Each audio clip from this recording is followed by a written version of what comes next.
Yeah.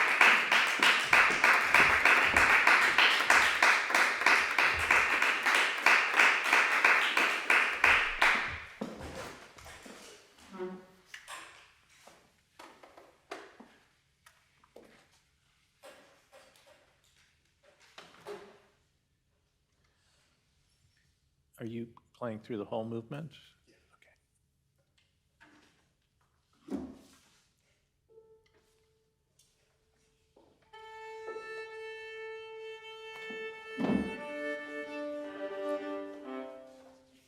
And is this your music here?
Great, excellent. Sensitive, elegant playing, nice sound, nice. This is not the edition over there. No, this is I appreciate this edition. It's Paul Doctor, that was my teacher and godfather. But you made additional changes from that, so I'm always happy to see his name. So what did you think? I always like to hear what the player thinks. I was a little nervous, so a lot of things were shaky and a little bit out of tune. But I think there could have been maybe more contrast between different sections. And yeah, I think I just put it. So Right. initial thoughts. Maybe, I thought I'd just tell you my journey with this piece. This is one of the very important pieces of our repertoire. And when I was younger than you, I started playing this in a very romantic fashion, sort of like Schubert meets Paganini, da-da-da-da-da-da-da-da-da-da-da, things like that, sliding all over the place. And at a certain point, I said, I have to stop playing this piece. So I put it away, I don't know how many years, 10 years, something like that. And I said, okay, I'm going to play the Arpeggione again, and I'm going to try to see if there's a different approach. So the first thing I did was I listened to an Arpeggione play it. Have you heard an Arpeggione play this? So what does that sound like to you, an Arpeggione? Not very good. It's very different. You know, the frets are make it sound. And the recording I listened to, it was like maybe 415 or something. So Right. it was a lot different. But it sort of sounds like a viola da gamba or something. It's, da, da, da. It's sort of a very Baroque sounding instrument. So I was thinking, wow, you know, Schubert wrote it for this instrument that sounds like this. So why does everyone play it like it's this romantic piece? Now you may say, well, it's written later in Schubert's short life, more in his romantic period, perhaps. Or maybe it's because people like Rostropovich made a beautiful recording that's very romantic, and then people say, oh, listen to Rostropovich, that's so gorgeous. Look how beautiful he makes this piece.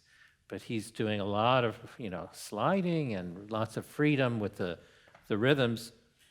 So I listened to that and I said, maybe this should be a classical piece. So first thing I did is I'm going to try to get rid of every slide that I can, number one.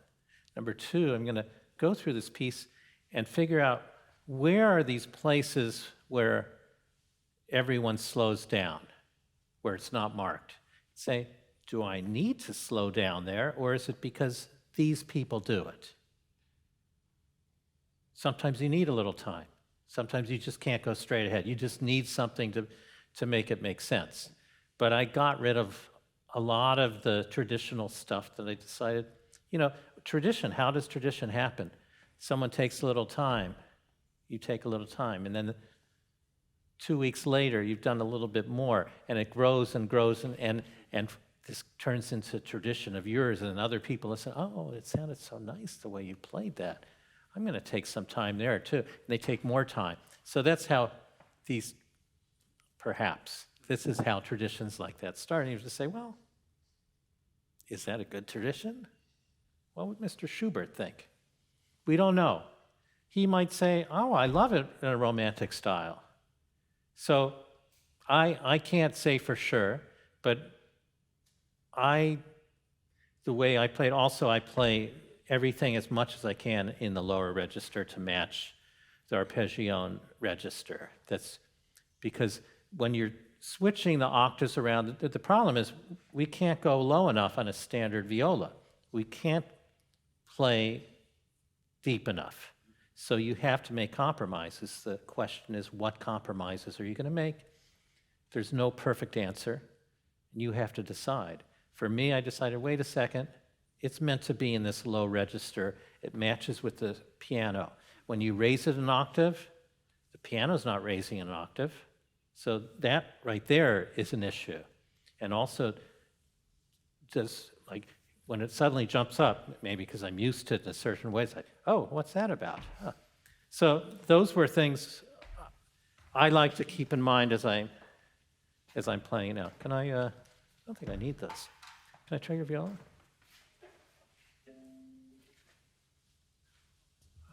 Nobody likes to tighten their bow anymore. Can I tighten it a little bit? Yeah. Can we try? Just where the viola comes in.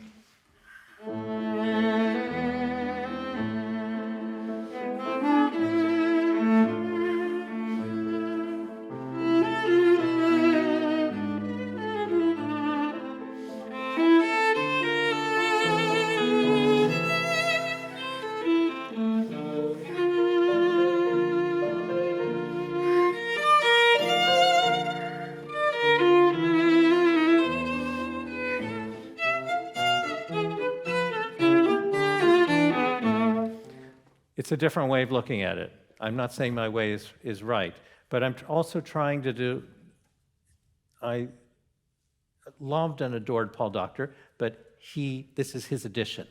So these are not necessarily the phrase markings that Schubert did. Sometimes in the years past, it says an edition, that's how that person played it. That's how Paul Doctor played it. And it was glorious. But I want to see personally what the composer writes. And by the way, when we see that fingering, I believe it's the old-fashioned rule is that you can't play a fifth on the same finger. So that's why they would change the finger. And the problem with that changes, you may say, well, maybe it's nice because it's the same color, same string. I think it's because of the rule. So what happens is that people go da da da da da da da dee da da da wah. No, that can't be right. It's because of fingering. It's because that first person made that fingering choice. Every edition after that did the same fingering. Forget it. A tradition for me, throw it out the door. That's all I say. But in any case, I'm trying to make it elegant. Forget the slides, but you see I'm also flowing a little bit more than yours is a little bit. And also, you sometimes do slide. You're going back to slides. You go. You finish something, and then you do. You know what I'm talking about? You do slides like that, and I'm sure that you're doing them on purpose, and I assume you like them. I would think about all those slides. Is that an experiment with it? Taste is taste. I'm not saying I have perfect taste, or anybody does, but you're doing slides that are just like, after, it's not like a slide, it's sort of like a release of a note where you go down. Let's just hear the beginning and just try it once. Try it once, forget about all the slides. Try to move it a little bit more, a little lighter. See if you like that kind of approach.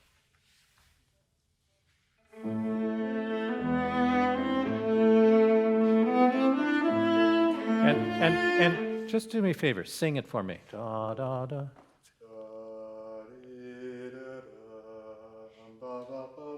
So you really think it's da, da, da, da, da, da, da, da?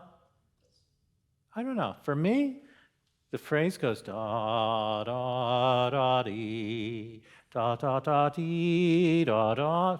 What's important? Da, da, da, da. This? He just wants to get up to the E, right? So he goes da, da, da. These are transitional notes that are not, for my taste, are not of huge importance. So I try to, he also puts dots there. I don't know if they're there. Yeah, they're dots. I don't know. Can you try once a little lighter on those notes?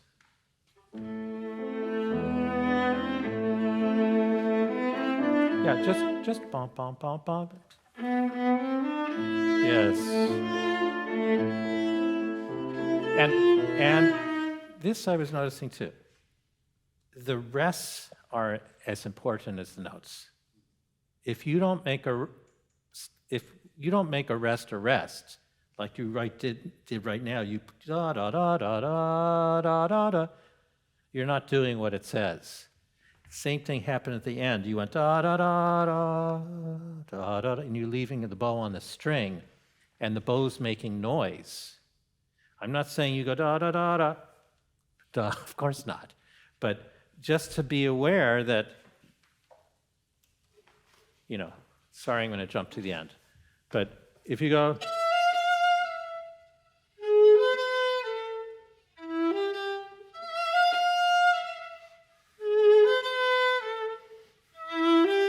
let's just jump to the end. Just do that. Da, da, da, da. You see, you're leaving the bow. See, I'm lifting so little that nobody knows. Otherwise,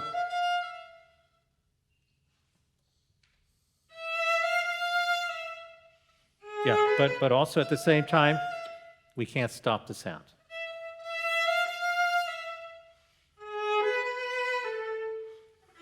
Good. Yeah, I hear. It's a rest there, yeah.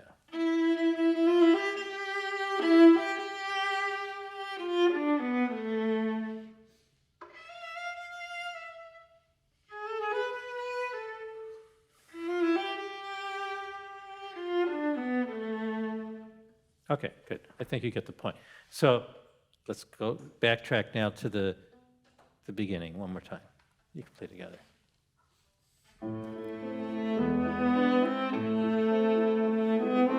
Yeah, you see this,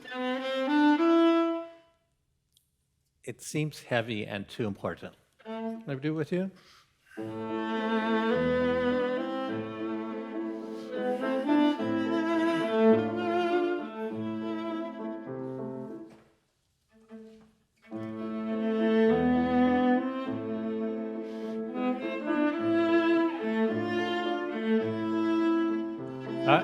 Rest. Da, just play that E. Da.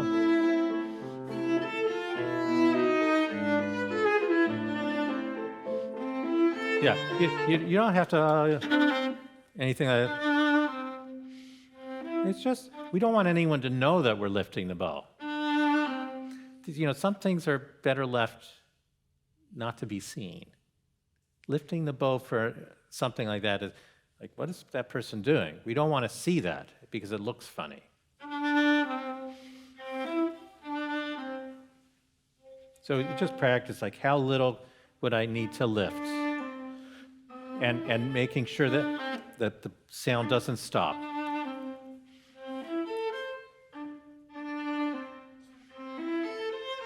Yeah. See how it's ringing.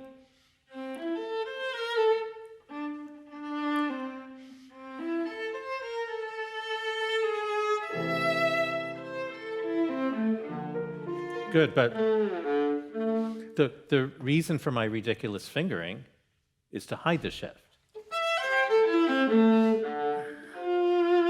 Otherwise, that's the traditional fingering. That's what I want to avoid.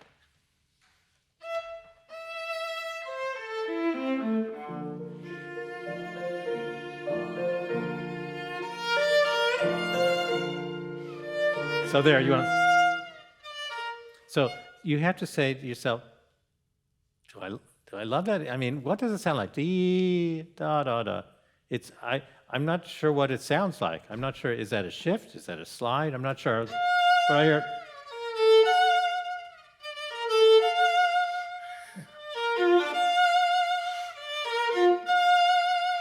You just have to practice it until you find the perfect way. Just do right there from the F, D. Well, now it feels like a gap. So that's nice. So there's another one. So as I said, I'm not saying to avoid everything. It's just sounds for my taste, you're used to playing it that way. You're just like, what is he talking about? I'm just saying, I'm used to playing it a different way, and I'm hearing every single time you made a shift in a slide, I'm hearing it all. But are they hearing it that way? Maybe not. It's just from my perspective. It's like, I'm hearing all this stuff, and you may want to think about it. So think about those shifts. Think about lifting up the bow.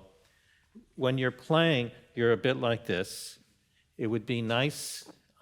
We don't have time to really get into this, but it feels your posture's a little bit like this, and it'd be nice.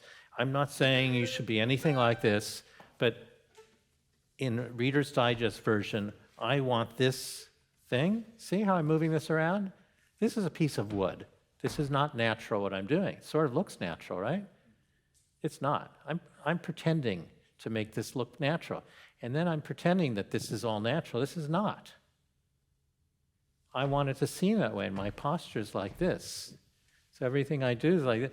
You have this machine here that is also making you stuck in a certain fashion. If I had the machine, I think it's called a shoulder rest, I would say that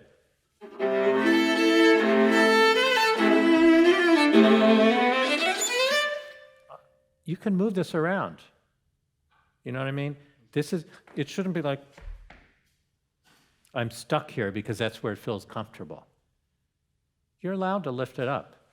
I want to show you pretty much my favorite picture. I don't know if you can see this on the camera. Look at this. This is Mr. Fritz Kreisler, perhaps the greatest violinist of all time, right? Now, you can see that Mr. Kreisler is playing you can see this afterwards, you see he's playing. What's he doing with that violin? It's pointed upwards.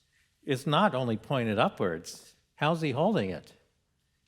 He's obviously holding it only with his left hand because it looks something like this.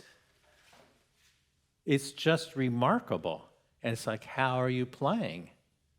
That's what he's doing. And this guy played incredible. You know what I mean? So just love that picture. It's like, how are you doing that? Because back then people held it much more with their left hand. But that's for another day. Thank you very much for your excellent playing. Thank you. Thank you.